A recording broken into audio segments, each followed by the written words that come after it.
glad you could join me. I'm Mr. Strong, and I was just warming up because, well, I'm getting ready to share some of my favourite Mr. Strong adventures with you. I hope you like them too. Mr. Strong by Roger Hargreaves.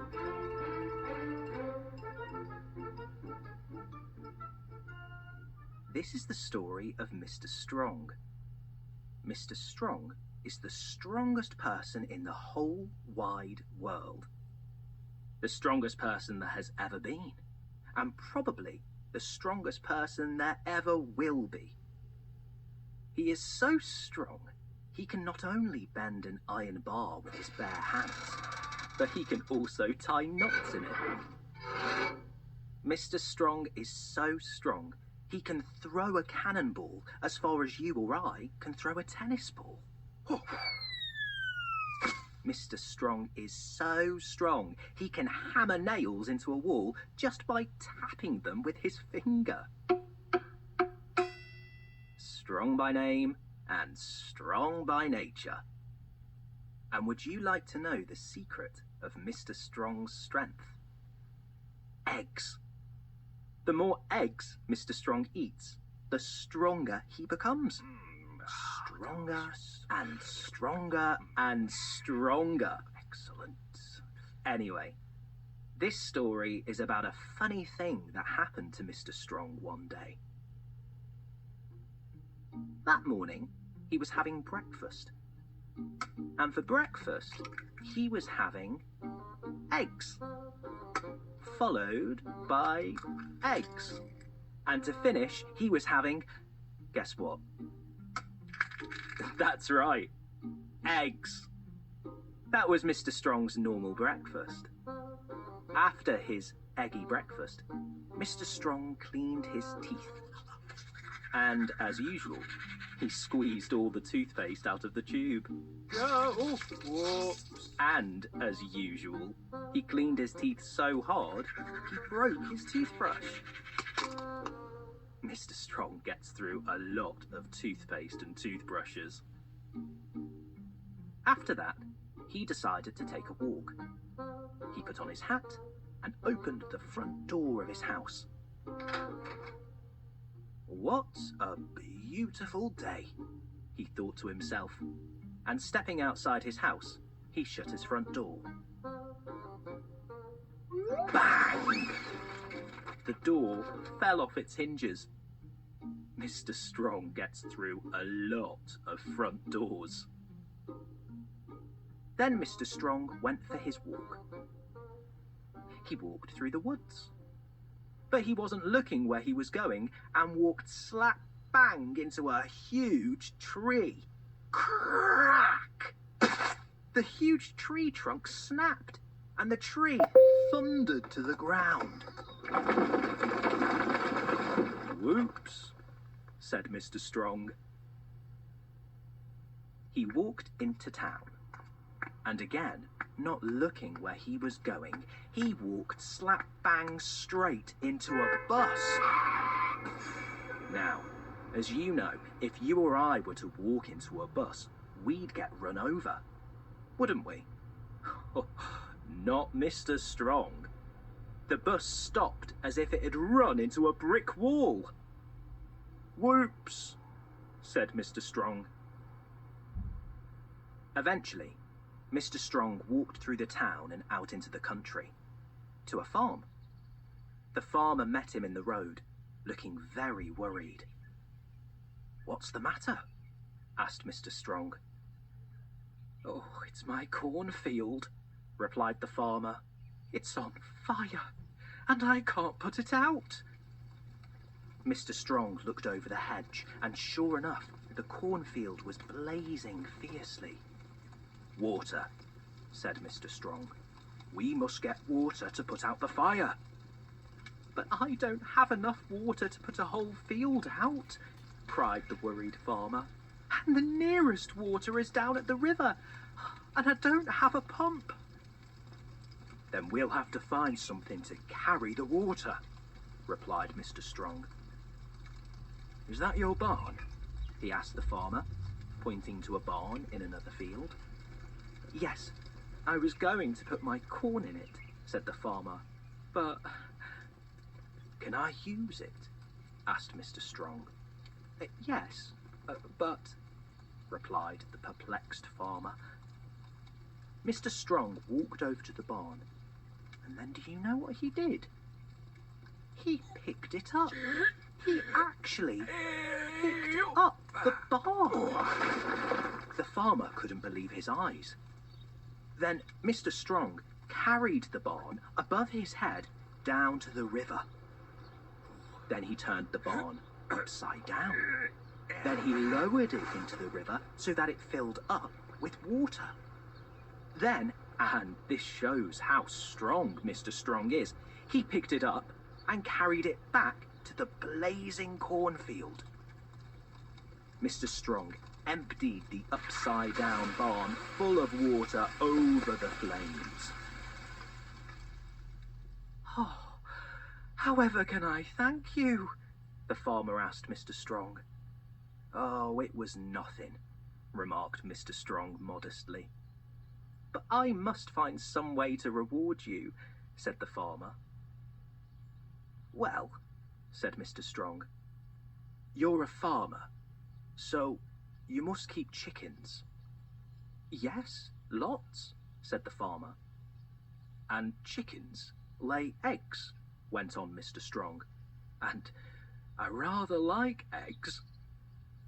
Then you shall have as many eggs as you can carry, said the farmer, and took Mr. Strong over to the farmyard. And so Mr. Strong set about collecting as many eggs as he could and put them all into one giant wicker basket. And when the basket was full, Mr. Strong said goodbye to the farmer and thanked him for the eggs, and the farmer thanked him for helping. Then Mr. Strong, just using one finger, picked up the eggs in the basket and went home. Mr. Strong put the eggs carefully down on his kitchen table and went to close the kitchen door. The door fell off its hinges. Whoops, said Mr. Strong, and sat down. The chair fell to bits. Whoops, said Mr. Strong, and started cooking his lunch. And for lunch, he was starting with eggs, followed by an egg or two, and then eggs. And then for his pudding, he was having, well, can you guess? Ice cream! The end. Mr. Man, Little Miss, The Rugby Match. Original concept by Roger Hargreaves. Written by Adam Hargreaves.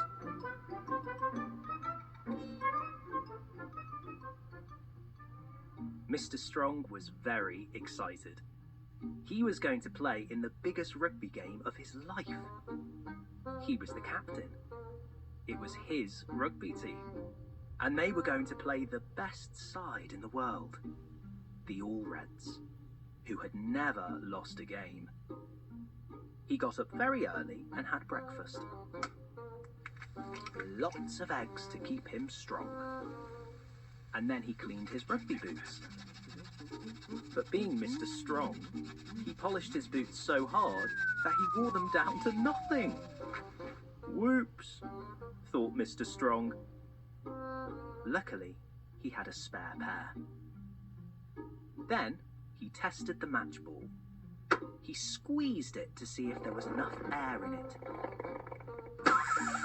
He had popped the ball.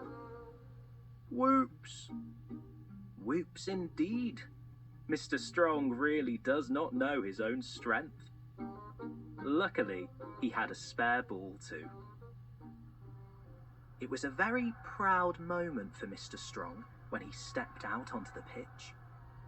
But Mr. Strong was also a bit nervous. Would the team that he had chosen live up to the challenge? And when the mighty All Reds came onto the pitch, Mr. Strong felt even more nervous. but not as nervous as Mr. Jelly. He took one look at the All Reds and ran all the way back to the changing room. The game got underway. Mr. Forgetful kicked off. Well, not so much kicked off as teed off, hitting the ball with his golf club. Mr. Forgetful had forgotten what game he was playing. For a while, Mr. Strong's team did surprisingly well. Mr. Tickle's extraordinarily long arms proved to be very useful for tackling. He tackled here, and he tackled there. He tackled all over the pitch. The All Reds could not get past him. Mr. Greedy was like a one-man scrum. In fact, he was a one-man scrum. He was so heavy, the All Reds could not move him 1 inch. And then, wonder of wonders, Mr. Strong's team scored a try. The ball had been passed to Mr. Rush, who raced down the wing to score. Oh, what a try! Mr. Strong began to think they might have a chance of winning. But after scoring the try, Mr. Rush just kept on running. And Mr. Fussy decided he did not like all the mud and retired to the changing room for a bath. And Mr. Bounce got mistaken for the ball and kicked out of the ground. Mr. Strong was losing players as fast as Mr. Rush had left the pitch. The All Reds then scored a try as quickly as Mr. Muddle had muddled up which team he was playing for, as he passed the ball to one of the All Red players. Mr. Strong realised it was going to take a miracle to win the game.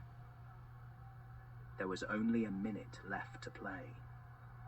However, when you have Mr. Impossible on your team, miracles are never impossible. Mr. Impossible's flying try was exactly that. And then the final whistle was blown. Mr. Strong could hardly believe it. His team had won. They had won against the mighty All Reds. And the All Reds? The All Reds were very embarrassed. They had never lost a game. You might say they were all red in the face. The end. Mr. Strong and the Ogre.